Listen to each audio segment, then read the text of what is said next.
ඔබේ ගෙවත්ත පිළිබඳව කතා කෙරෙන ගෙවතු වගා අත්වල.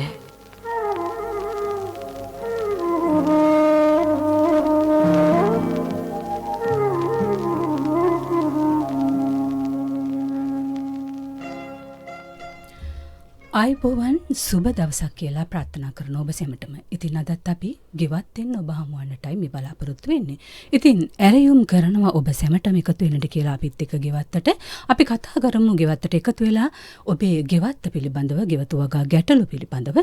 ගෙවතු වගා ගැටලු පිළිබඳව පමණක් නොවේ ඔබට පුළුවන් ඔබේ අදහස් යෝජනාත් ඉදිරිපත් කරන්නට. වගා කටයුතු පිළිබඳව ඔබට විවිධ අත්දැකීම් ඇති. මෙන්න මේ අත්දැකීම් බෙදා හදා ගන්නටත් ඔබට පුළුවන්කම තිබෙනවා අපිත් එක්ක එකතු වන්නට. දුරකථන අංක ඔබට මතක් කරන්නම් 268 24 24 268 අපේ දුරකථන අංක. 268 24 268 94 ඉතින් ඔබට පුළුවන්කම තිබෙනවා අන්තර්ජාලයෙන් Facebook කියන්නේ මුහුණු පොතින් ස්වදේශීය සේවා මුහුණු පොතින් මේ වැඩසටහන සමග එකතු වන්නට සජීවීව ඒ වගේම ස්වදේශීය සේවයේ YouTube channel එකනුත් ඔබට පුළුවන්කම තිබෙනවා මේ වැඩසටහන නරඹන්නට. ඒ වගේම නිතර ඔබ මේ වැඩසටහන නරඹීමෙන් දැනුම අලුත් කරගන්නටත් පුළුවන්කම තිබෙනවා. ඉතින් අද දවසේදී ඔබ දැනුවත් කරනවා හෝමාගම පැලෑටි වෛරස් හඳුනා ගැනීමේ මධ්‍යස්ථානයේ පර්යේෂණ සහකාර රසාංගී අලුත්ගේ මහත්මිය වගේ මේ ආයතනයේම කෘෂිකර්ම උපදේශක DSKP දේවගේ මහතා. අපි අද කතා කරන්නේ පළතුරු වගාවේ වෛරස් රෝග පිළිබඳව. ඉතින් වෛරස් රෝග මොනවද? මේවා පාලනය කරන්නේ කොහොමද කියලා අපි අද දවසේදී ගෙවත්තෙන් අවධානය යොමු කරමු. අපි ආරම්භයේදීම කතා බහ කරමු මේ වෛරස් රෝග කියන්නේ මොකක්ද කියලා පැහැදිලි කිරීමක් කරමු. අයිබෝවන් ඇත්තටම වෛරස් රෝගයක් කියලා කියන්නේ අපි ශාක ගැන කතා කරොත් විශේෂයෙන්ම ශාකවලට වැළඳෙන රෝග අතරින් එක්තරා විශේෂ රෝගී අවස්ථාවක්. හේතුව තමයි වෛරස් රෝගයක් වැළඳුනාම අපිට ඒක මර්ධනය කරන්න හැකියාවක් නැහැ පාලනය කරනවා විනා. ඒක නිසා මේ වෛරස් රෝගයක් හඳුනා ගැනීම ගෙවත්තේදී වුණත් අපි මේ පිළිබඳව පූර්ව දැනුමක් තිබිය යුතුයි. හොඳයි. බොහොම කෙටි පැහැදිලි කිරීමක් අපිට ලබා දුන්නා මේ වෛරස් රෝග කියන්නේ මොකක්ද කියන එක. අපි පැහැදිලි කිරීමක් කරගනිමු. වෛරස් රෝග පළතුරු වගාවේදී අපිට දකින්නට පුළුවන් වෛරස් රෝග මොනවද කියලා. පළතුරු වගාවේදී අපි ගෙවත්ත ගැන විශේෂයෙන් අවධානය යොමු කරොත් ගෙවත්තේ වැඩිපුර දක්නට ලැබෙන පළතුරු කාණ්ඩ කීපයක් ගැන අපි අවධානය යොමු කරමු.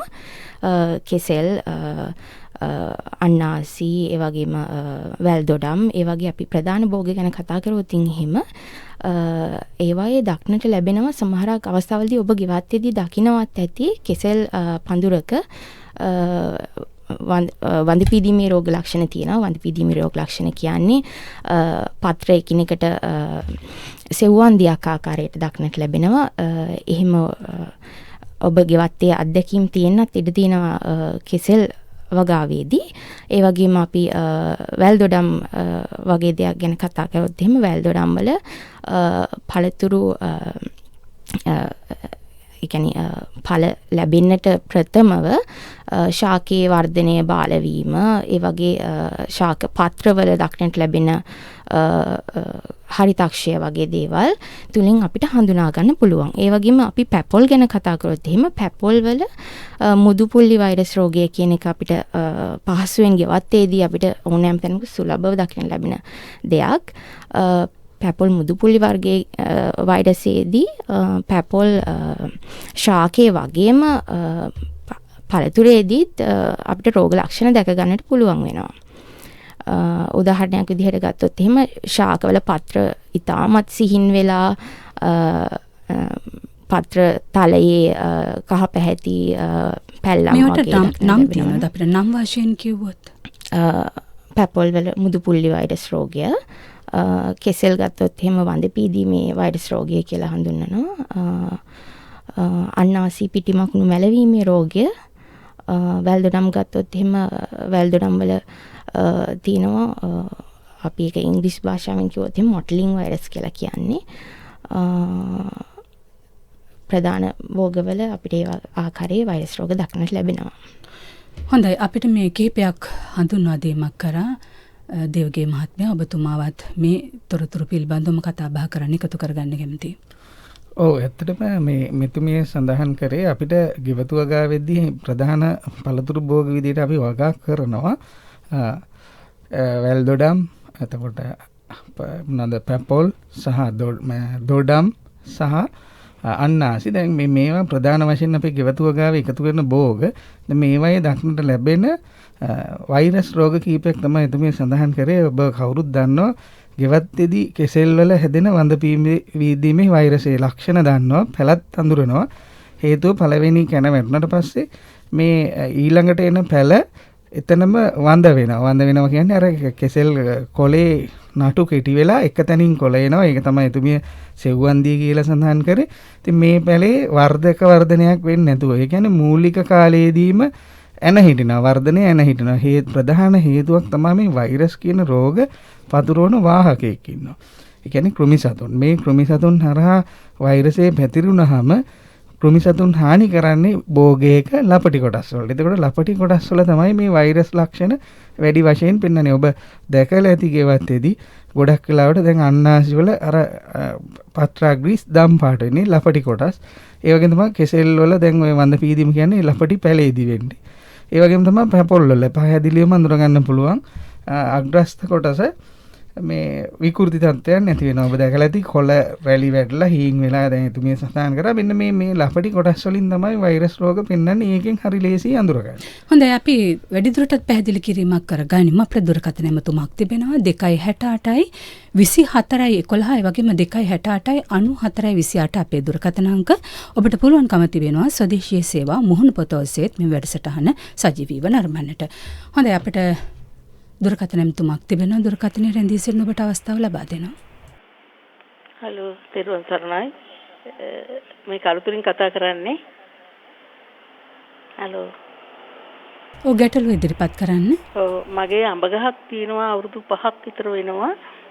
ඒක දැන් අවුරුදු දෙකකට විතර ඉස්සෙල්ලා පීදිලා ගෙඩි දෙකක් තුනක් හැදුනා. ඊට පස්සේ දෙවෙනි සැරේ හැදුනා මල් ටික ඔක්කොම වේලිලා ගියා. දැන් මේ සැරේත් මල් ගොඩ හැදිලා තියෙනවා. ඔක්කොම වේලිලා යනවා. ගහ පිරෙන්නම හැදිලා තියෙනවා මල්. ඉතින් මොකද්ද හේතුව කියලා මට චුට්ටක් දැනගන්න. ඔව් මෙතුමිය සඳහන් කරන්නේ ප්‍රධාන වශයෙන් අඹ වලට ඔය මල් වෙන කාලේ සහ දළු වෙන කාලේ වැළඳෙන ප්‍රධාන රෝගයක් ගැන. මේක අපි දිලීර රෝගයක් විදිහට අඳුර ගන්නවා. මේකට කියන්නේ ඇන්ත්‍රැක්නෝස් දිලීර හානිය කියලා. ඒ වගේම වෙන්න පුළුවන් එකක් තමයි කොළ ගහනේ වැඩි නම් කීඩෑවන්ගේ හානිය. කීඩෑ පිලිස්සුම් නැත්නම් ඔබට අඳුරගන්න පුළුවන් ගෙවත්තකදී නම් මේ පත්‍රවල කළු පාට පුල්ලි හැදිලා තියෙනවා. ඒ කියන්නේ ඒක උඩ දිලීර හැදෙනවා. මේ කීඩාව ඉෂුරා බීමෙන් පස්සේ ඒ පත්‍ර මත කළු පාට පුස් හැදෙනවා. මේක කළු පුස් රෝගය කියනවා. මෙහිම කළු වෙනවා නම් කීඩා හානිය. එහෙම නැත්නම් මල් කෙලින්ම වීල්ලා යනවා නම් හෝ පත්‍ර දළු කොටස් වල වේලි කොටස් හැදෙනවා නම් එහෙම නැත්නම් මල් පිච්චිලා හැලිලාම යනවා නම් ගෙඩි හැදෙන්න කලින් මේ ගොඩක් වෙලාවට ඇන්ත්‍රැක්නෝස් රෝගේ මේකටත් ප්‍රධාන හේතුව වෙන්නේ ගහ අවට පවතින ශුද්‍ර පරිසරය. ඒ කියන්නේ අපි හොඳට ගහට ඉඩකඩ දුන්නට ගහ ඇතුළට ඉරේලිය වැටෙන්නේ. මේක වඩාත්ම සාර්ථක ක්‍රමය තමයි හොඳින් අතු කප්පාදු කරලා පැල කාලෙදිම පුහුණු කරගන්න. ගහ පුහුණු කරලා ගහ විවෘතව හොඳට පැතිරිලා හැදෙන්න ඉඩ දෙන්න. එතකොට මේ ගහට හොඳට අවුව වැටුනහම මේ දිලීර වලට යම් හානිකර තත්ත්වයක් ඇති වෙනවා. ඉරේලිය තදින් වැටුනහම දිලීර වර්ධනය යම් තරමකට අඩු වෙනවා. ඒක ප්‍රායෝගිකවම දන්න නිසා මෙවැනි අවස්ථාවක කළ යුතු හොඳම දේ තමයි දැන් මේ කන්නේට ඔක්මම මම හිතන්නේ ඊගාව වාරයට මල් හැදෙනකන් පොඩ්ඩක් ඉවසන්න. මේක හොඳම දේ ඔබට පුළුවන් නම් හොඳ පිළිවෙලකට මේක කප්පාදු කරගන්න, අතු ඉවත් කරන්න. එතකොට ගහට හොඳට ඉරේලිය වැටෙනවා. එහෙම නැත්නම් අපිට අමාරුම නම් මේ තත්ත්වෙන් මෙදෙන්න අමාරුම නම් දිලීර නාශක පාවිච්චි කරන්න පුළුවන්. නමුත් අර වෙළඳපොලේ තියෙන සුලභතාවය දැන් අඩු නිසා දිලීර නාශක වලට යනට වඩා හොඳ සනීප ආරක්ෂක පැත්ත වැඩි දියුණු කරගන්න එක. හොඳයි. තවත් දුරකථන ඇමතුමක් තිබෙනවා. ඔබට අවස්ථාව ලබා දෙනවා. හලෝ සුබ උදෑසන හැමතෙම. සුබ උදෑසන.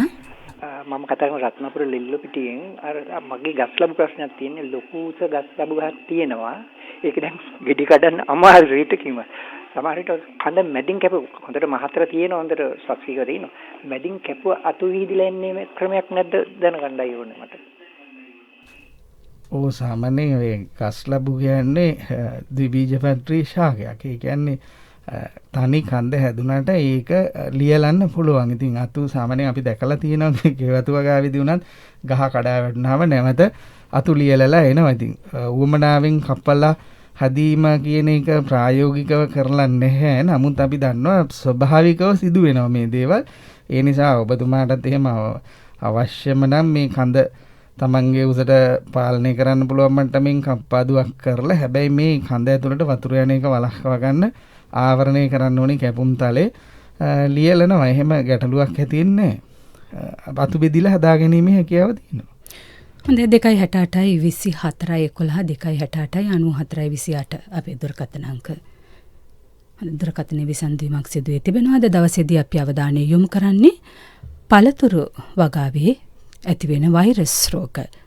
මේ මොනවද, මේ දේවල් හඳුනගන්නේ කොහොමද, පාලනය කරගන්නේ කොහොමද කියන කරුණු පිළිබඳව මේ පිළිබඳව ඔබ දැනුවත් කරන්නේ හෝමාගම පැලෑටි වෛරස් හඳුනා ගැනීමේ මධ්‍යස්ථානයේ පර්යේෂණ සහකාර රසාංගී අලුත්ගේ මහත්මිය, ඒ වගේම මේ ආයතනයෙන්ම කෘෂිකර්ම උපදේශක DSKP දේවගේ මහතා.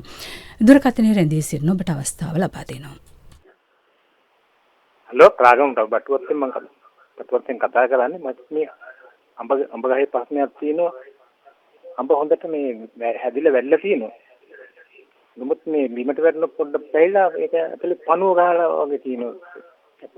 ඒ මොකද පොඩ්ඩක් දැනගන්න මහත්තයා. ඔව් මේකත් ඊටාම බහුල අපිට තියෙන ගැටලුකාරී අවස්ථාවක්.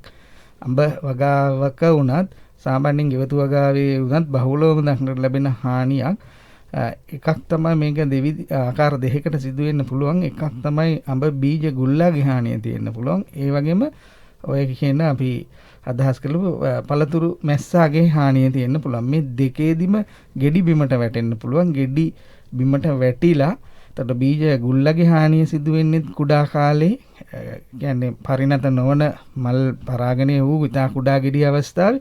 එතකොට පළතුරු මැස්සගේ හානිය සිදු වෙන්නේ ඒ කාලේ. ඉතින් මේ දෙකම ගෙඩි පරිණත වෙන අවස්ථාව වෙනකොට නැත්නම් ආහාරමය තත්ත්වයට ග්ලූකෝස් බවට පත් වෙනකොටගේ ඵලය මේ කෘමි හානිය ඇතුළේදී අභ්‍යන්තර පටකවල වැඩි වෙමින් සිදු වෙනවා. එතකොට වෙන්නේ මේ ගෙඩි බිමට වැටෙනවා. බිමට වැටෙනහම ඒ කියන්නේ ආහාර ගමන් කරන්නේ නැතුව උරුන්තෙන් නැත්නම් නැට්ටෙන් ගිලිහිලා බිම වැටෙනවා. බිමට වැටෙනහම වෙන්නේ පස තුල තමයි මේගොල්ලන්ගේ ජීවන චක්‍රය සම්පූර්ණ කරන්නේ. ඉතින් මේක පාලනය කරන්න දැන් විශාල ගහක නම් මේක ප්‍රායෝගිකව කරන්න බෑ. අපි කියනවා සාමාන්‍යයෙන් අපිට පාලනය කළ හැකි ගහක නම් කුඩා කාලයේ සිට ගෙඩි ආවරණය කරන්න කියලා. එහෙම නැත්නම් වැටෙන ගෙඩි හැකි ඉක්මනින් අපිට අයින් කරන්න පුළුවන් නම් බිමට ඒ සතාගේ පණුවා බිමට කෝෂගත වෙන්න යන අවස්ථා අවලංගු කරගන්න පුළුවන්. නැත්නම් නවත්ත ගන්න පුළුවන් නම් මේ ගෙඩි එකතු කරලා සාමාන්‍යයෙන් පොලිතින් බෑග් එකකට ගහලා ගැඹුරු වලකට දාලා වහන්න පුළුවන්. ඒ මොකද මේ නැත්තම් වෙන්නේ මේගොල්ලෝ මේ බිමට වැටුණාට පස්සේ මේ සතුන්ගේ ඊගාව ජීවන චක්‍රයේ ඊගාව අවස්ථාව සිදු වෙන්නේ පස තුල. මෙන්න මේක වළක්වා ගැනීම නැවත නැවත ඇතිරෙන එක පාලනය කරන්න පුළුවන්. මේ වගේ සනීපාරක්ෂක දේවල් වලින් තමයි අපිට මේක වැඩිම පාලනය කරන්න පුළුවන්. හැබැයි මේක විශාල ගහක නම් සිදු කිරීමේ අපහසුතාවයක් තියෙනවා. මොකද මේ බෑගින් කරන නැත්නම් මේ ගෙඩි ආවරණය කරන එක ඒකට අපි බද්ධ ගහ පුහුණු කරලා හදාගත්ත ගහක නම් ප්‍රශ්නයක් නැහැ. ගෙඩි ආවරණය කළොත් මේ දත්තෙන් මගහැරෙන්නේ හැකියාව තියෙනවා. තවත් දුරකථන එමතුමක් තිබෙනවා. ඔබට අවස්ථාව ලබා දෙනවා. හෙලෝ. ඔව් කතා කරන්න. මගේ බඩ උගුරස් පැලයක් තියෙන එක පොඩි කාලෙම ලොකු ගෙඩි තුනක් හැදුනා. ඊට පස්සේ ආයි ගාටි කල්ලගෙන ගෙඩි හැදුනා කියන්නේ අත තියන්න බැරි තරමට ගෙඩි හැදුනා. චූටි ගෙඩි. සෑහෙන රිකිස ගෙඩි පිරුණා. ඊට පස්සේ ඒ ගෙඩි අර කළු පාට වගේ වුණා. දැන් දැන් ආයි කොළ වැහලා දළු දාගෙන එනවා. මේ ඒ ගෙඩි හැදෙනකොට පැත්තක් අහු වෙලා එහෙම වෙනවා. මේ අදහස් කරන්නේ සාමාන්‍යයෙන් අපි වරින් වර නිරන්තරයෙන් කියනවා මේ පළතුරු ශාකයක් අපි බඳුන් ගත වගා කරන එක තමයි වඩාත් සාර්ථක. මේ බිමට යෙදුවාම නැත්නම් ශේෂ්ත්‍රීය වලක් කපලා යෙදුවාම ගහ නිදහසේ හැදෙන්න ගන්නවා. ඔබ ගොඩක් දිනකට තියෙන ගැටලුවක් තමයි මේ අර ගහේ ගෙඩි වැඩියෙන් එනවා ඊගාවට ගෙඩි හැදෙන්නේ නැහැ. දැන් මෙන්න මේක මූලික පියවරක් විදිහට හඳුනගෙන කරන්න මම මෙතෙන්දි මේක කියනවා. එකක් තමයි ටිකක් අර ධාරිතාවේ වැඩි බඳුනකට බද්ද පැලේ තියලා පුහුණු කරලා ගහ හදාගන්න. එතකොට වැඩි අස්සන්නකොට බෝගේ යනවා. අනිත් එක බිමට දැම්මම වෙන්නේ බිම දිගේ මුල් නිදහසේ වැවෙන්න ගන්නවා. එතකොට ඒගොල්ලන්ට හම්බ වෙන පහසුකම් වැඩි. මුලට අවශ්‍ය තෙතමනේ නිතර හම්බ වෙනවා. එතකොට ගෙඩි හැදෙන්නේ නැති වීමටත් එක හේතුවක් වෙනවා මෙන්න මේ නිදහසේ හැදීම. එතකොට දැන් ඔබ තුමියගේ ගහේ නැවත දළු දැම්මයි කිව්වා. ඒ අර පහුගිය වීලි කාලයේ පසු කරපු නිසා සාමාන්‍යයෙන් අපි දන්නවා උගුරැස් වල එන්නේ දළුත් එක්ක තමයි මල් හැදෙන්නේ. ඒ කාලයේ සීමාව අල්ලලා වතුර ආපහු නැවත වැස්සාම වෙන්නේ දළු දාලා මල් එනවා. ඒ කියන්නේ ඒ අර ගහට එන ආතතිය. මෙන්න මේක අපිට බඳුනක දුන්න පුළුවන් නම් අපිට මේ වගේ අස්වැන්න ගැනීමේ හැකියාව තියෙනවා.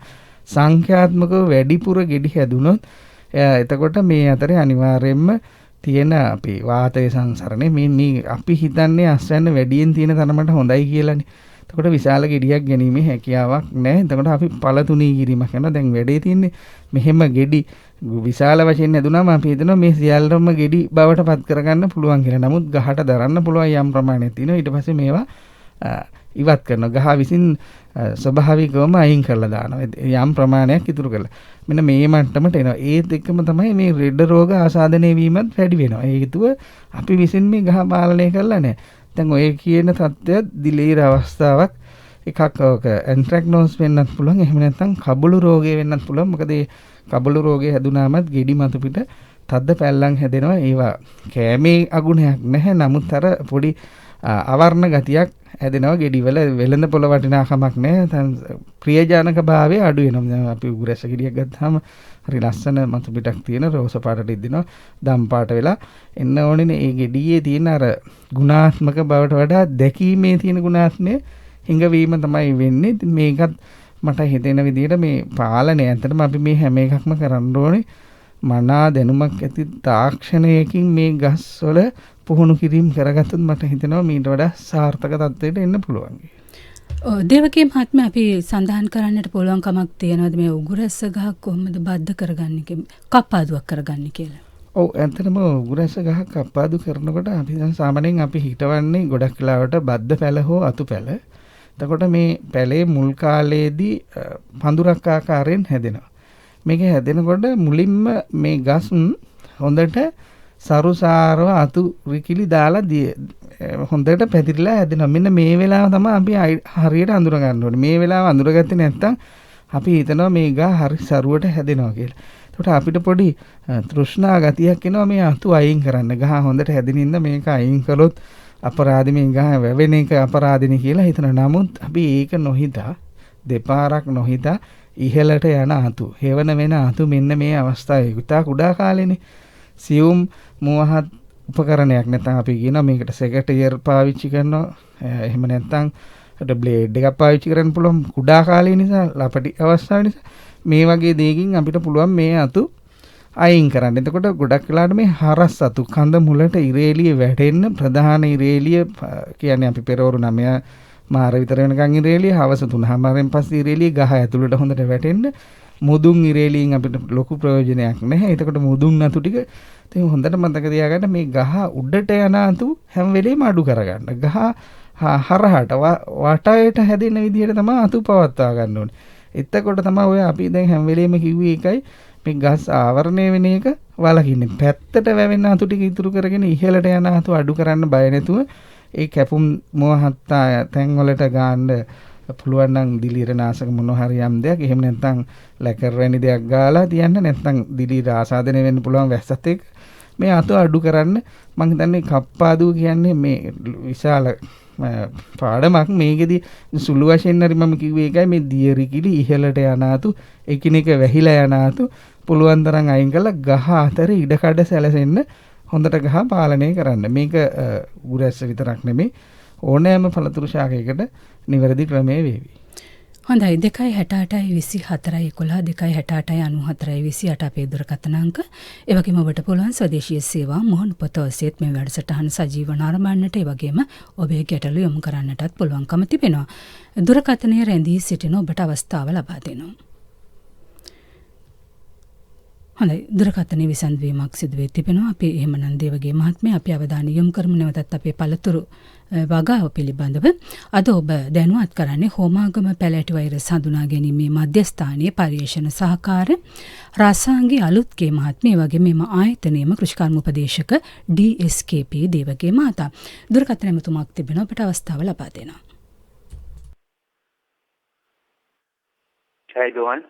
ආයිබෝවන් මම මේ කතා කරන්නේ ගලහිටියාවේ විජේසිරි. මට මේ ළඟදී හම්බුණ අර සෞභාග්‍යයට මේ ඇට අපි හිතෙව්වා කුෂිකර්ම දෙපාර්තමේන්තුවෙන් ඇහුවා මේවා පොගණ්ඩ දාලා දෙහිටවන්න ඕනේ නැතුවද කියලා.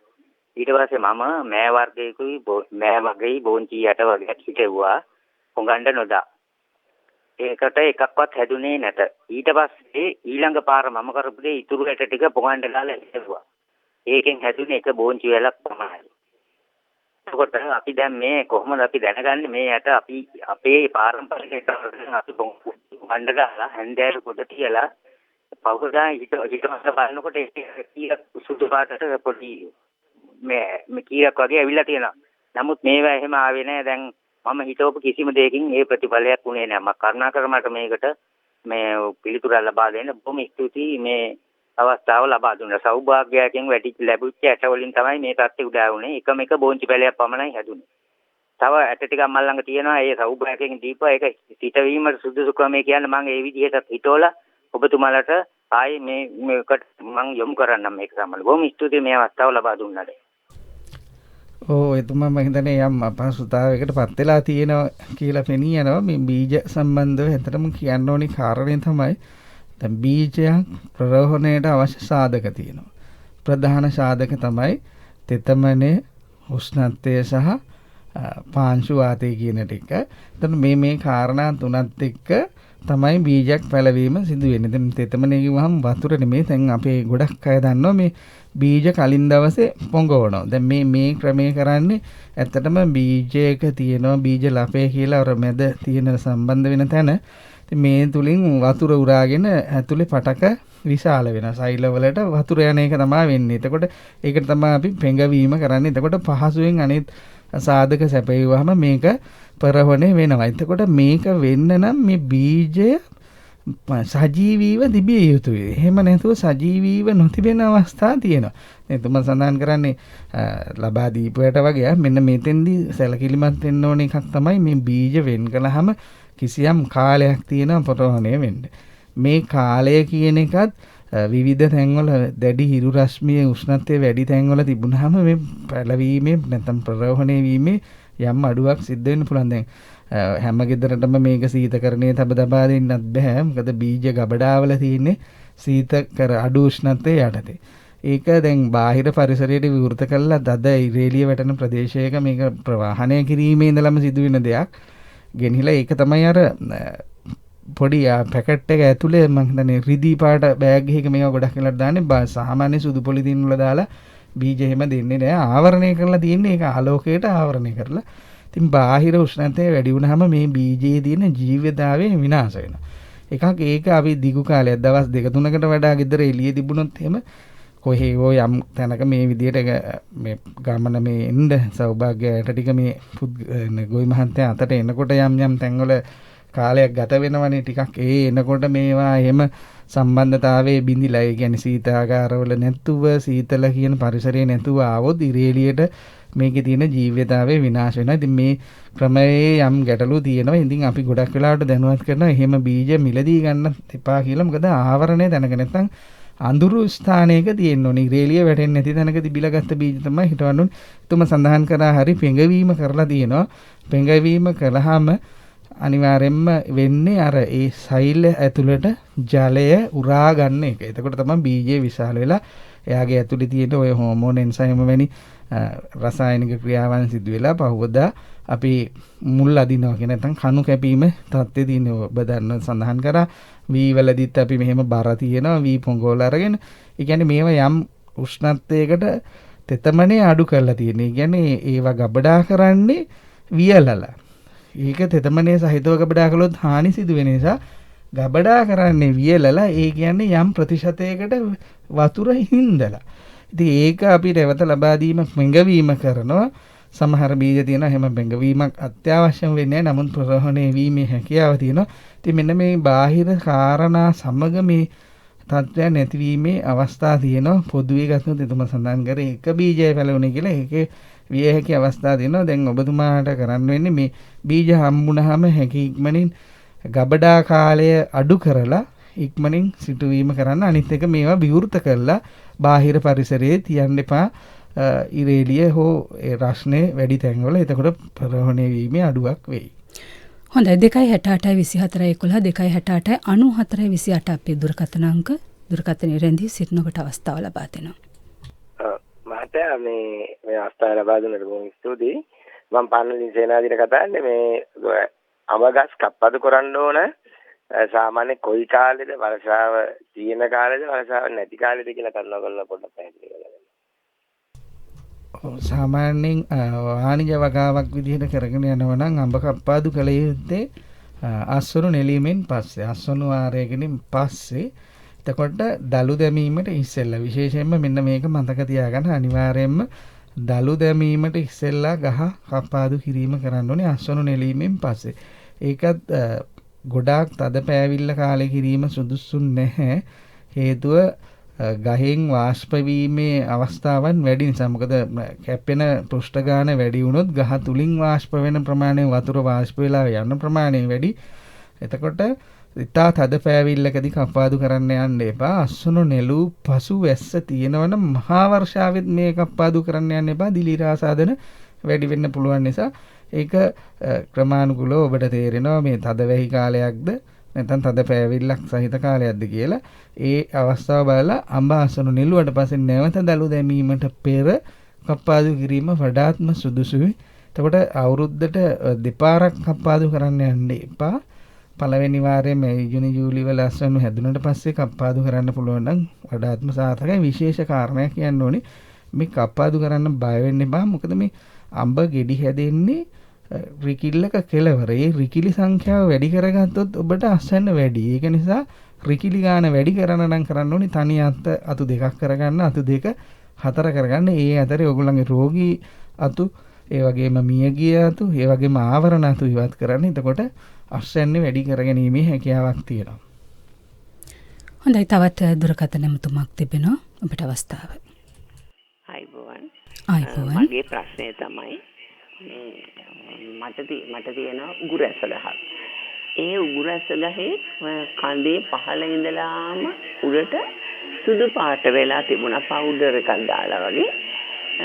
ඊට පස්සේ මට හිතුණා මේ පිටි මකුණු වර්ගයක් වෙන්න ඇති කියලා මම සබන් වතුරෙන් ඒදුවා. නමුත් තාම ඒ ගතිය තියෙනවා. මොකක්ද ඒකට කරන්න ඕනේ? සාමාන්‍යයෙන් එහෙම වෙන්න පුළුවන්. මෙහෙම අවස්ථා කිහිපයක් තියෙන්න පුළුවන්. එකක් තමයි කොරපොතු කෘමීන් විශේෂ හානි වෙන්න පුළුවන්. එහෙම නැත්නම් පිටිමකුණ හානිය නම් මම හිතන්නේ සබන් දැම්මම ඉවත් වෙලා ගියා. එහෙම නැත්නම් අපි දන්නවා අර ශාකවල හැදෙනවනේ ලයිකන කියලා ජීවි විශේෂයක්. ශාක මතු පිට ඔයගොල්ලෝ බහුතරයක් දන්නවා. ඒ සුදු පාට පැල්ලන් තියෙන්නේ මේ ලයිකන නිසා. දැන් මේ වගේ අවස්ථාවක් වෙන්නත් පුළුවන්. ඒවනම් ස්වභාවික පරිසර තත්ත්වයන් එක්ක හැදිලා ස්වභාවිකවම නැති වෙලා යන දේවල්. ඒවට මර්ධන ක්‍රම නැහැ. නමුත් කොරපොතු කෘමීන් වගේ සතුන් හිටියනම් ඒතුමිය සඳහන් කළා සබන්දියර දැම්ම කියලා. මට හිතෙන්නේ ඒකෙන් මර්ධනය නොවන නම් මේ ස්වභාවික හැදෙන ලයිකන මේක අවශ්‍ය නම් හිමින් සීරුවේ සූරා ඉවත් කිරීම කරන්න පුළුවන්. පොත්තට හානියක් නොවෙන්නේ. ඒක තිබුණයි කියලා ලොකු ගැටලුවක් වෙන්නේ මේ ලයිකන කියන එක. ඒක අර දිල්ලි මේ මොනවාද අපි කියන්නේ පාසි වලට වඩා පොඩ්ඩක් ප්‍රාථමික වර්ගයක්. ඒවා අර ගහෙත් එක්ක සහජීවනයෙන් ජීවත් වෙනවා. ගහට හානියක් වෙන්නේ නැහැ. කොරපොතු කෘමීන් නිදනනම් ගහේ ඔයගොල්ලන්ට දකින්න පුළුවන් වෙයි. කොළවල වර්ධනය බාල වෙලා ගහේ වර්ධනයත් බාල වෙනවා. කොරපොතු කෘමීන් අඳුර ගන්න බෑ. ගැලෙව්වහම ජීවියෙක් නම් පොඩි කරලා පොඩ්ඩක් බලන්න මේ ජීවි යුෂ තියෙනවද කියලා. ඒ වගේම තමයි පිටිමකුණු නම් පහසුවෙන් අඳුරන්න පුළුවන්. මේ වර්ග ආකාර 3 තමයි අපිට හම්බ වෙන්නේ. එහෙම නැත්නම් පාංශු දිලීරයක් වෙන්න පුළුවන්. ඒ හැදුන නම් ගහ මම හිතන්නේ සජීවී තත්ත්වයෙන් තියෙන්නේ. පාංශු දිලීරයක් වර්ධනය වුණා නම් ගහේ කොළ හැල්ල මේ වෙන විට අතු දුර්වල මට්ටමක තියෙන්නේ. ඒකක්වත් නොවෙන නිසා මට හිතෙන්නේ ඔබතුමිය සඳහන් කරපු විදිහට මේක අර ගස් වල ඇති වෙන ස්වභාවිකව තියෙන ලයිකන විශේෂයක් විය හැකියි. මොනවද කරන්න පුළුවන්? ඔව් මම කලින් සඳහන් කරේ එකයි මේක ස්වභාවිකව දැඩි ඉරුවිලියටත් වීලිලා යනවා. එහෙම නැත්නම් හිමින් සීරුවේ සීරීමක් කරලා ගහේ පොත්තට හානි නොවෙන්න ඉවත් කරන්න පුළුවන්. නිකන් මේ නියපොත්තෙන් ඌරගෙන ගියාම ගැලවිලා එනවා. හොඳයි පිටිමකුණන් නම් සිටින්නේ අපි මොකද්ද කරන්න ඕනේ? ඔව් දැන් පිටිමකුණන් ඉන්නවනම් අපිට කරන්න ක්‍රම කීපයක් තියෙනවා. එතුමිය එක ක්‍රමයක් පාවිච්චි කරලා තිබ්බා මේ සබන්දියර යොදාගත්තයි කියලා. ඊට අමතරව අපි දන්නවා සාමාන්‍යයෙන් අපි පිටිමකුණන් පාලනයට වේගයෙන් ජල පහරක් ඇල්ලුවාම හේදිලා යනවා. මේ වගේ දේවල් කරාම අපිට පිටිමකුණන් පාලනය කරන්න පුළුවන්. එහෙම නැත්නම් අර අපි දන්නවා බත් පල්පේ කියන එක පාවිච්චි කරන්න පුළුවන්.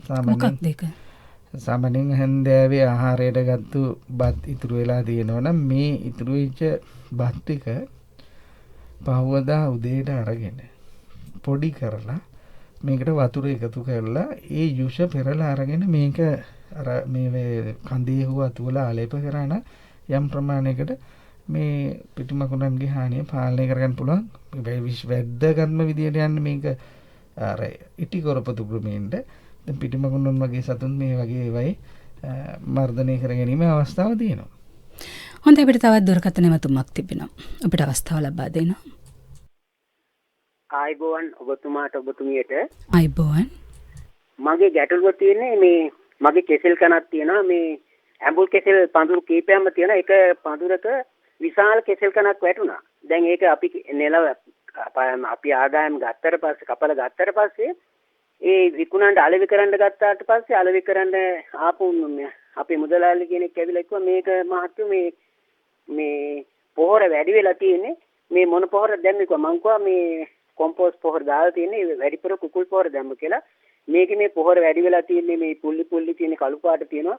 මේක ගෙනියන්න බෑ කිව්වා. ඉතින් කිලෝ 30ක් විතර වුණා. ඉතින් මේකට හේතුව මොකද්ද කියන එක අහන්නයි ආණ්ඩයි මම මේ ඔබතුමාට මේ කතා කරන්නේ. මොකක්ද මේ தත්ත්වය? ඕ මේ පුල්ලි කියලා මම හිතන්නේ එතුමා අදහස් කරේ දැන් මේ කෙසෙල් වල කැණක් පීදුනාම කැණක් නැත්නම් මුවේ වැටුණට පස්සේ ඇවරි බේරුණාගෙන් පසු යම් ක්‍රමි හානියක් සිදෙනවා. ගොඩක් අය දන්නවා මේ තිත් හැදෙන්නේ කූඩිත්තගේ හානිය. එතකොට මේ සතුන් පාලනය කරන්න කෙසෙල් කුඩිත්තා හානිය නිසා තමයි මේ යුෂූරාබී තිත් හැදෙන්නේ. ඒකට ඒක අර බෑග් කරන්න කියලා අපි දැනුම් දීමක් කරන්නේ මේ වගේ පඳුරක. එතකොට පොලිතීන් ආවරණයක් තිබ්බම මේ ගෙඩි විදීමේ හැකියාව නැහැ. ඊට කුඩා කාලේ එහෙම පෙර කාලේ අපි මේවට රසායනික මර්ධන ක්‍රම පාවිච්චි කරා. දැන් අපි රසායනික ද්‍රව්‍ය භාවිතය අඩු නිසා එහෙම ඒ කොටස ඉවත් කරලා තියෙන. නමුත් අපිට මේක මල් මුහේ ඇවරි බේරුණාට පස්සේ මුහේ ඉවත් කරලා මේ බෑග් කරාම අපි දන්නවා නිල් පාට පොලිතින් වලින් අපි ආවරණය කරනවා. කළාම මේ ගෙඩි වලට ඒ හානිය සිදු වෙන්නේ නැහැ. එතුමා සඳහන් කරන්නේ නැති ඒ පුල්ලි තියෙන්නේ මේ නිසා. ඒ විදපු තැන් වල පටක වර්ධනය වෙන්නේ නැහැ. මේ කෙසෙල් ගෙඩි කියන්නේ කොළ පාට සෛලනේ තියෙන්නේ. මේ සෛල වලට විද යුෂුරා බිව්වම පටක හානි වෙලා තියෙන්නේ. එතකොට ඒවා ගෙඩිය පරිණත වෙනකොට විශාල වශයෙන් පේනවා. හැබැයි මේ ගෙඩි ආහාරයට ගන්න සමහරුන්ගේ ලොකු කැමැත්තක් තියෙනවා. හේතුව මේ අර ඇඹුල් ගතිය අඩුයි කියලා. ඒක විද යුෂුරා බීලා තියෙන නිසා අර ආම්ලික ගතිය අඩුයි. ගෙඩියේ පැණි රස ගතිය වැඩි. එතකොට වෙළඳ පොළ වටිනාකම විකිණීමේදී අඩුවීමේ හේතුව ඕක තමයි. ඉතින් මේකට හොඳයි ආවරණය කරන්න පුළුවන් නම් විශේෂයෙන් මතක් කරන්න ඕනේ කෙසෙල් පඳුරු මතක ඇතුව මේ කෙසෙල් පඳුරු පාලනය කිරීමත් කරගන්න. එහෙම වුණාම මේ හානි ඇත්තටම අවම කරගැනීමේ හැකියාව තියෙනවා.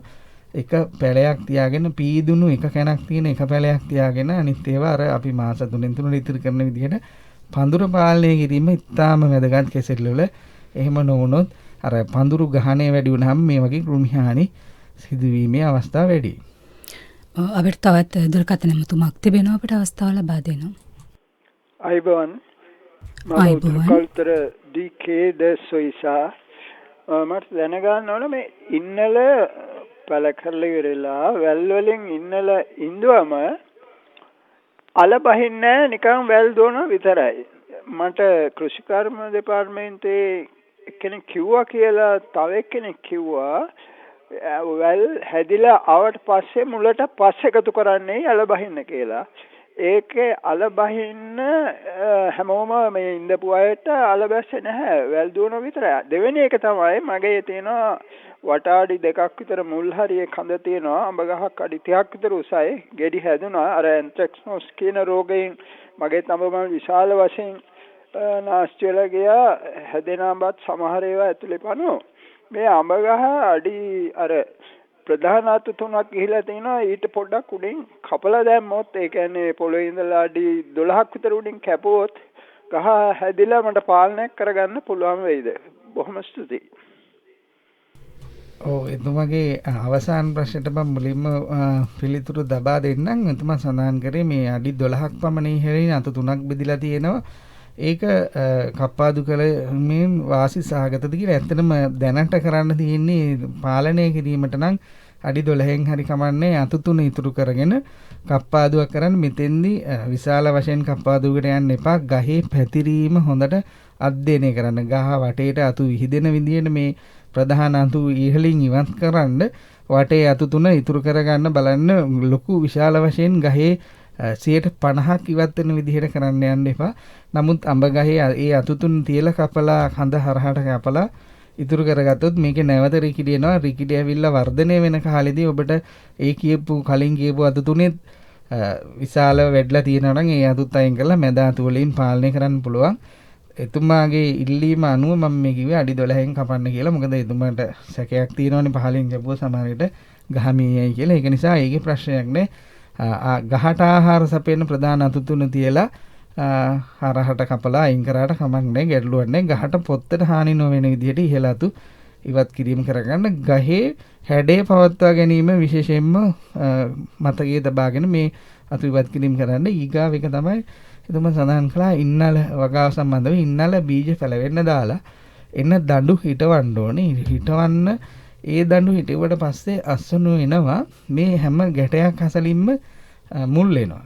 මේ මුල් වෙන්න ගන්න කාලෙට තමයි අපි පස් එකතු කරන්නේ. පස් වලට වඩා සාර්ථකයි වැලිමය පසක් එකතු කරොත්. වැලි වැඩි පස් ස්වල්පයක් එකතු කරගන්න. පස් ස්වල්පයක් නෙමෙයි මේ දඬු වැහෙන්න එකතු කරගන්න. මේ හැම පාර්ශවයකින්ම මේ ගෙඩි හැට ගන්නවා. නැත්නම් අල හැදෙනවා. මේ මුල් ගැට යට වෙන තරමට තමයි ගෙඩි එන්නේ. හැබැයි මේ මුල ලකුණු වුණාට පස්සේ තමයි අපි මේක කරන්න ඕනේ.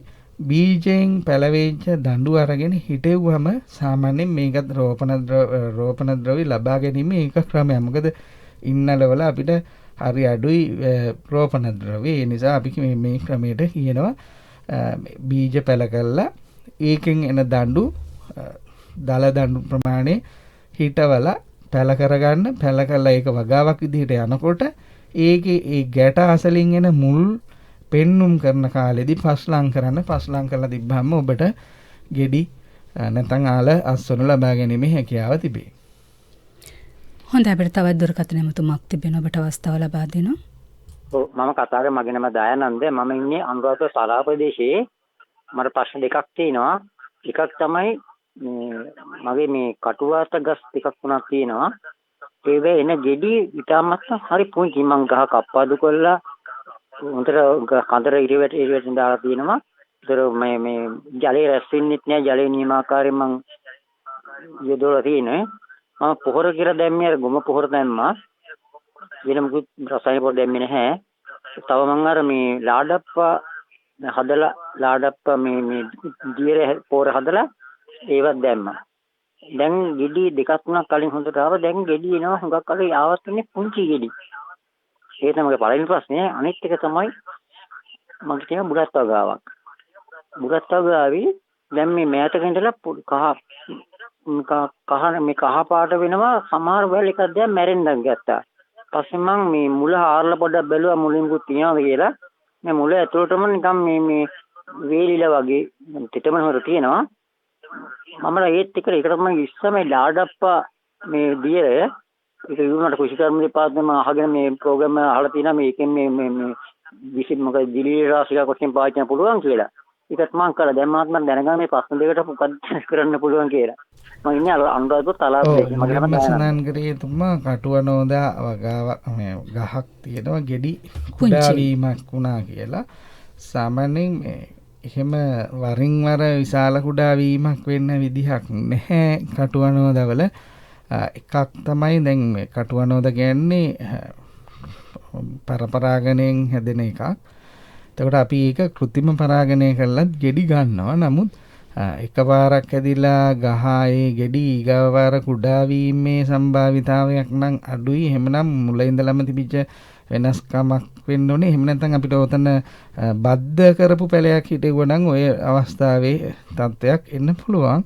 එහෙම නැතුව මේක ස්වභාවික හේතුවක්. නැත්නම් දැඩි පෑවිල්ලට නියං කාලයට එතුමා අනුරාධපුර තලාව ප්‍රදේශයෙන් කතා කළේ දැඩි නියං කාලයකට ලක්වන නිසා ගෙඩි කුඩා වීමක් සිදු වීමේ අවස්ථාවක් තියෙන්න පුළුවන්. මොකද මුල්ලවට අර ගහට අවශ්‍ය කරන ගහේ වර්ධක කාලය යම් ප්‍රමාණයකින් අඩු වෙන නිසා ඒ කාලයේදී ගෙඩි කුඩා වීමක් සිදු වේවි කියලා පොඩි මේ සැකයක් ඇති වුණා. එහෙම නැතුව ගෙඩි කුඩා වීමට නම් අවස්ථාවක් එන්නේ. එතුමා හොඳයි මේ ක්ලිරිසීඩියා දියර පාවිච්චි කරා කිව්වා දියර පොහොරක් විදියට. ඒක ගැටලුවක් නෑ. මූල මණ්ඩල කලාපයට දාන්න. එතකොට තෙතමනේ සැපීමක් කළා කියලා කියුණා. ඒ වුණාට වර්ධක කාලයේදී මේ මල් හටගන්නා කාලයේදී වතුර අවශ්‍යතාවය තියෙන නිසා ඒ කාලයේදී ජලය සැපීමක් කරන්න බලන්න. එහෙම නැතුව ගෙඩි කුඩා වීමේ ලොකු ඉඩකඩක් නැහැ. ඒක සාමාන්‍ය දෙයක් විය යුතුයි. ඒක ප්‍රමාණයට වඩා ගහ වර්ධනය වෙලා කොළදාව වැඩි වෙලා තියෙනවනම් මල් අඩු වීමේ ඒත් සාමාන්‍යයෙන් ගෙඩි විශාල වීමක් වෙන්න ඕනේ. එතකොට ගහේ නිෂ්පාදනය වෙන ගෙඩි ප්‍රමාණය අඩු නිසා ගෙඩි විශාල විය යුතුයි. එහෙමනම් වෙන්න ඕනේ මල් විශාල වශයෙන් හැදිලා ගෙඩි කුඩා වීමක්. එහෙම තත්ත්වයකුත් නොවේ නම් සැලකිලිමත් විය යුතුයි මට හිතෙන්නේ. අර දැඩි නියං කාලයකට ලක් වෙන නිසා. දිගු කාලීන කාල පරයසයක අපි වියලි කාලයක් පසු කරනවා අනුරාධපුර ප්‍රදේශයේ.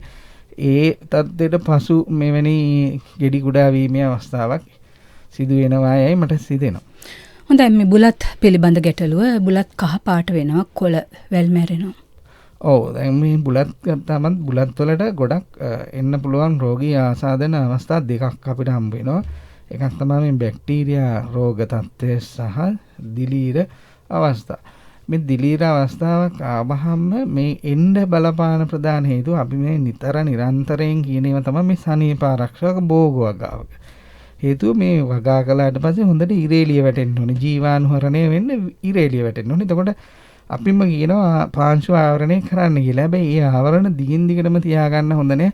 අනවශ්‍ය වර්ෂා කාලයකදී අපි ඒවා ඉවත් කරලා නිදහසේ වියලිලා යන්න ඉඩ දෙන්න ඕනේ. එතකොට අපි ජලය සංරක්ෂණය කරන්න වසුන් යොදන්න කිව්වා වගේම වර්ෂා කාලයේදී ඒ වසුන් ඉවත් කරලා වියලා ගැනීමට අවස්ථාව සලසා ගන්න ඕනේ. ඉතින් ඒ අවස්ථා දෙකම දිලීර අවස්ථාවක් වෙන්න පුළුවන්, බැක්ටීරියා අවස්ථාවක් වෙන්න පුළුවන්.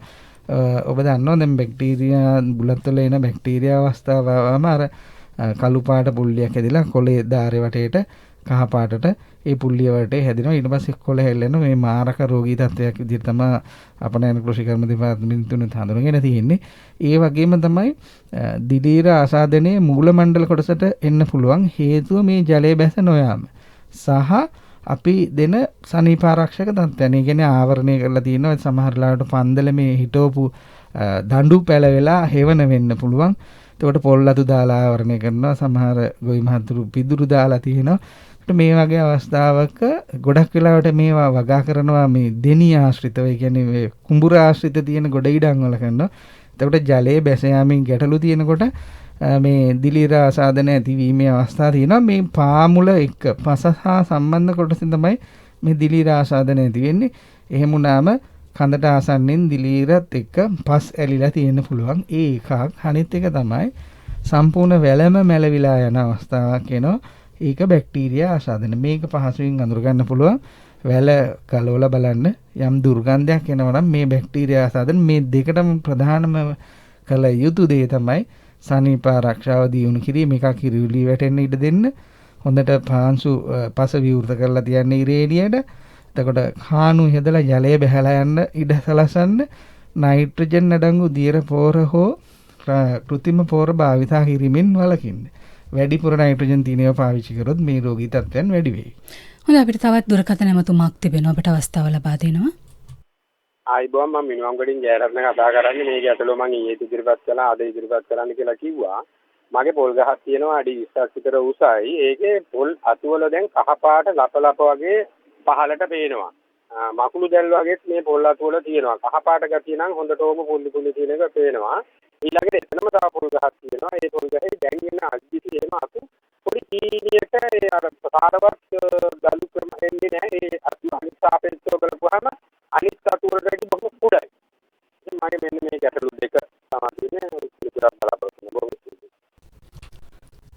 සාමාන්‍යයෙන් පොල් අපි දන්නවා බහුලම වගා කළ හැකි වෙරළබඩ ආශ්‍රිතව තමයි තාම සාර්ථකව සිදු වෙන්නේ. ඒකට දැන් මිනුවන්ගොඩ කියන්නේ වෙරළබඩ ප්‍රදේශයක් නෙමෙයි.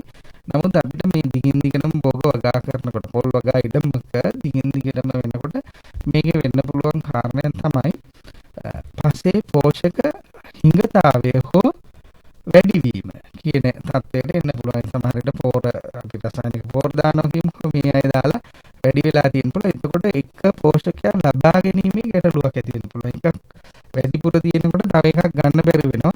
එහෙම වුණාම මේ ශාකයේ මැග්නීසියම් වගේ පෝෂකයක උණතාවය පෙන්වනවා. මැග්නීසියම් මුණ වෙනවා කියන්නේ පත්‍ර තලයේ නැත්නම් ඔය දැන් අපි පොල් කොළවල කහ පාට ලප ඇති වෙන්න පුළුවන්. ඒකට අපි මේ මහත්මියත් කලින් කිව්වා හරිතක්ෂය කියලා. මේක වෛරස් රෝගයක් නෙමෙයි. පෝර ලබා ගැනීමට නොහැකි වීම නිසා යම් එකකින් බලපානවා. එක පෝරක් හිඟ වෙලා ඒකේ බලපෑම ශාකයට එන්න පුළුවන්. මම සඳහන් කළා ගහේ අතුත් කුඩා වෙනවා කියලා. මේක වෙන්න පුළුවන් අවස්ථාව මට හිතෙන්නේ මේ මැග්නීසියම් හිඟ වීම. එතකොට අපිට ඒ සඳහා කැල්සියම් මැග්නීසියම් අඩංගු පොහොරක් සමතුලිත මට්ටමින් පාවිච්චි කරොත් මේ තත්ත්වය මගහැර ගැනීමේ හැකියාව තියෙනවා. හොඳ අපි අද දවසේදී අවධානය යොමු කරන්නේ මේ පළතුරු වගාවේ වෛරස් රෝග සහ ඒවා හඳුනාගන්න කොහොමද පාලනය කරන්නේ කොහොමද කියලා මම ඔබතුමියට යොමු වෙනට කැමති කෘෂිකර්ම පරීක්ෂණ සහකාර රසායන අලුත්ගේ මහත්මිය අපිට පොඩ්ඩක් පැහැදිලි කිරීමක් කරන්න කොහොමද දැන් ඔබතුමිය වෛරස් රෝග පිළිබඳව කතා කරමින් මේවා කියන එක මේවා හඳුනාගන්නේ කොහොමද පැතිරෙන්නේ කොහොමද කියන එක පැහැදිලි කරමු. හඳුනා ගැනීමේදී අපි කලින් කතා කළා වගේ රෝග ලක්ෂණ එකිනෙකට වෙනස් රෝග ලක්ෂණ එක භෝගවල දක්නට ලැබෙනවා. අපි කතා කළොත් මේ වෛරස් රෝග කොහොමද පැතිරෙන්නේ කියලා ගොඩාක් වෙලාවට වෛරස් රෝග පැතිරෙන්නේ වාහකයක් මගින්. අපි සාමාන්‍ය ව්‍යවහාරයේ පාවිච්චි කරන කූඩිත්තන් සුදු මැස්සන් ඒ වගේ වාහකයන්ගෙන් තමයි ගොඩාක් වෙලාවට පැතිරෙන්නේ. ඒ වගේම අපි හිතුවොත් එහෙම අපි පාවිච්චි කරන වගා පරිසරයේදී අපි පාවිච්චි කරන උදළු ඒ වගේ කියන්නේ අපි සනීප ආරක්ෂාව සඳහා පාවිච්චි කරන අපගේ බඩු බාහිර ආදිය පාවිච්චි නිරන්තරයෙන් පිරිසිදු කිරීමක් සිදු නොකරොත් ඒ හරහා වුණත් වෛරස් ප්‍රචාරය වීම සිදු වෙන්න පුළුවන්. එතකොට ගොඩක් වෙලාවට අපි කර යුත්තේ සනීප ආරක්ෂාව දියුණු කිරීම. ඒ කියන්නේ අපේ වගා පරිසරයේ සනීප ආරක්ෂාව දියුණු කිරීම සිදු කරන්න ඕනේ වෛරසය පැතිරීම වැළැක්වීම සඳහා. ඒ වගේම තව එකක් මතක් කරන්න ඕනේ අපි පාවිච්චි කරනකොට දැන් භෝගයක් වගාවකට ඒ කියන්නේ හඳුන්වා දීමේදී අපි විවිධාකාර රෝපණ ද්‍රව්‍ය පාවිච්චි කරනවානේ. බීජ ඒ වගේම මොරයන් පාවිච්චි කරන්න පුළුවන්. දණ්ඩ කැබලි සිටවීම වැනි දේවල් යොදා ගන්න පුළුවන් ගෙවත්තේදී ඒ සෑම අවස්ථාවකදීම අපි තහවුරු කරගන්න ඕනේ මේක රෝගී තත්වයකින් තොර දෙයක් කියලා. ඒ කියන්නේ අපි භාවිත කරන රෝපණ ද්‍රව්‍ය ඒ දේවල් නිසි පරිදි කළමනාකරණය කරගත්තොත් අපිට මේ වෛරස් ප්‍රචාරණය වෙන එක වළක්වා ගන්න පුළුවන්. කොහොමද නිවැරදිව හඳුනාගන්නේ කොහොමද මේක පැතිරෙන්නේ නැති වෙයි කියන එක? අපි හිතමුකෝ අපි ගෙවත්තට අලුතෙන් පැපොල් වගාවක් හරි එහෙම නැත්නම් බීජ මගින්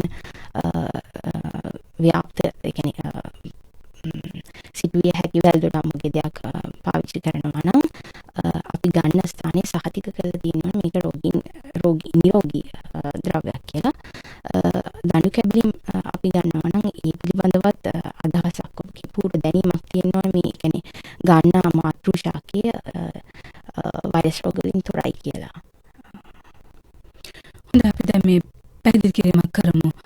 දැන් කොහොමද පැතිරෙන්නේ කියන එක අපි කතා කරලා පාවිච්චි කරගන්න ආයුධ වලින් මේ දේවල් වලින් පැතිරෙන්න පුළුවන් කියලා හඳුනාගත්තා කොහොමද කියලා අපි මනම් කතා කරමු. මේක වලක ගන්නේ කොහොමද? පාලනය කරගන්නේ. ඇත්තටම කියනවා නම් පාලනය කිරීමේදී ප්‍රධානම වෙන්නේ අපි ගන්න රෝපණ ද්‍රව්‍ය ඔබට නිශ්චිතව කියන්න ඕනේ මේක නිරෝගී රෝපණ ද්‍රව්‍යයක් කියන එක. ඒ වගේම ගෙවත්තේදී තව විශේෂ දෙයක් අපිට කරන්න පුළුවන් වෛරස් රෝග පාලනය කිරීම සඳහා අපිට යන්නට පුළුවන් මිශ්‍ර භෝග වගාවක් සඳහා. ගෙවත්තේ කොහොමද අපි කරන්නේ මිශ්‍ර භෝග වගාවක්නේ. එතකොට ඒක අපිට තවදුරටත් වැඩි දියුණු කරලා ඒ කියන්නේ එකම වර්ගයෙන් එකම තැන ගොඩක් වවනවට වැඩිය මිශ්‍ර භෝග වගාවක් කරන එක වැදගත් වෙනවා. ඒ වගේම තමයි කෘමි විකාශක භෝග අපිට පාවිච්චි කරන්න පුළුවන් නම් ඒ දේ වැදගත් වෙනවා. මොනවාද කෘමි විකාශක භෝග කියන්නේ? අපි හිතමු උදාහරණයක් විදිහට දාස්පෙතිය වගේ දේවල් වලින් සැර ගන්ධයක් එනවා. එතකොට ඒ දේවල් වලින් අර අහිතකර කෘමීන් ආකර්ෂණය වීම බලක්වනවා. ඒ වගේ දෙයක් අපිට පාවිච්චි කරන්න පුළුවන්. ඊට අමතරව අපගේ ශාස්ත්‍රීය සනීප ආරක්ෂාව කියන එක හරි වැදගත් වෙනවා. එතෙන්දී අපිට කියන්න ඕන විශේෂ දෙයක් මේ වෛරස් ආසාදනය වෙනකොට ඒ අදාළ භෝගයට පමණක් නෙවෙයි අපේ ශාස්ත්‍රයේ තියෙන වල් පැලැටි වල පවා මෙම වෛරස් රැඳෙන්න පුළුවන්. අපි ඒකට කියන ධාරක ශාක කියලා. එතකොට ඒ වගේ ධාරක ශාක වශයෙන් තියෙන වල් පැලැටි පවා අපි ඉවත් කරන්න ඕනේ. කියන්නේ ශාස්ත්‍රයේ සනීප ආරක්ෂාව ඉතා හොඳින් පවත්වාගෙන යන්න ඕනේ. අපිට දියරමය වශයෙන් දෙන්න පුළුවන්කම තිබෙනවද මේ වෛරස් රෝග පාලනය කරන්න දෙයක්? ඇත්තටම කියනවා නම් අපිට දියරමය වශයෙන් ලබා දිය හැකි වෛරස් වාහකයන් කෘමි වාහකයන් විකාශනය කරන දේවල් තමයි අපිට දෙන්න වෙන්නේ. එතකොට සබන්දිය වගේ දේවල් අපිටම අන්නාසි පිටිමකුණු මැලවීමේ රෝගයේදී වාහකය වෙන්නේ පිටිමකුණ. එතකොට සබන්දිය දැසීම වගේ දේවල් ස්වභාවික දේවල් අපිට ගෙවත්තේදී පාවිච්චි කරන්න පුළුවන්. අන්තිම තත්පර ගණන ඔබතුමාට ලබා දෙන්නට කැමැති. අපි කොහොමද මේ පාලනය කිරීමේදී වඩාත්ම වැදගත් මේ කියලා හිතන්න පුළුවන් කරුණු බොහොම කෙටියෙන් පැහැදිලි කරන්න. මට හිතෙන්නේ සාමාන්‍යයෙන් ගෙවත්තක පළතුරු වගාවක ඇතිවෙන වෛරස් රෝග පාලනයට වඩාත්ම සුදුසු ක්‍රමය තමයි අපි මේ ගෙවත්තේ භෝග එක විශේෂීකරණය නොකර වගා කිරීම. ඒ කියන්නේ වර්ග ගණනාවක් වගා කළාම මේවා පතුරවන වාහකයන් ස්වභාවිකවම පාලනය වෙනවා. ඒ කියන්නේ දැන් අපිට අලංකාරයට මල් විදිහට අපි කිව්වා දැන් බෝගන් විලා හදනවා. සීනියාස් වවන. මේ එක එක සතුන් ආකර්ෂණය වෙන වර්ග තිබ්බහම ඒ සතුන්ගෙන් අතරින් මේවා හානි වෙන්න පුළුවන්. මේ විදිහට වර්ග කීපයකින් වගා කිරීම ඉතාම සාර්ථකයි. ඒ වගේම තමයි ගොඩක් වෙලාවට බීජ වලින් අපිට අඳුන ගන්න බෑ වෛරස් පැතිරෙනවද කියලා. එහෙම අවස්ථා හම්බ වෙනවා. දඬු කැබලි ගන්නකොට අනිවාර්යයෙන්ම හොඳට අඳුනගෙන අපි දන්න තැනකින් රෝපණ ද්‍රව්‍ය ගන්න එක මේ වගේ දේවල් වලින් වගා ක්‍රම නැත්නම් අපි කියන මේකට ශස්ත්‍රක්‍රියා මෙන්න මේ ක්‍රියා මාර්ග වලින් අපිට පුළුවන් වෛරස් රෝග පැතිරීම ගෙවත්තේ පාලනය කරගන්න. හොඳ අපි අද දවසේදී ගෙවත්තේ රැඳිලා අවධානය යොමු කළේ පළතුරු වගාවේ වෛරස් රෝග හඳුනා ගැනීම සහ පාලනය පිළිබඳව. මේ පිළිබඳව දැනුවත් කළා හෝමාගම පැලෑටි වෛරස් හඳුනා ගැනීම මධ්‍යස්ථානයේ පර්යේෂණ සහකාර රසාංගී අලුත්ගේ මහත්මිය වගේ මේ ආයතනයේ කෘෂිකර්ම උපදේශක DSKP දේවගේ මහතා තාක්ෂණික දායකත්වය ලබා දුන්නා රජීව නානායක්කාර සමග හර්ෂණී වානගුරු නව මාධ්‍ය සහාය ලබා දුන්නා ජගත් නවරත්න ඉදිරිපත් කිරීම සහ නිෂ්පාදනය ඔබ සමග රැඳුණු මම සුරේකා පෙරේරා හම්බෙමු ලබන සතියේ තංගහරුවාදා උදෑසන 9ට ගෙවත්තෙන්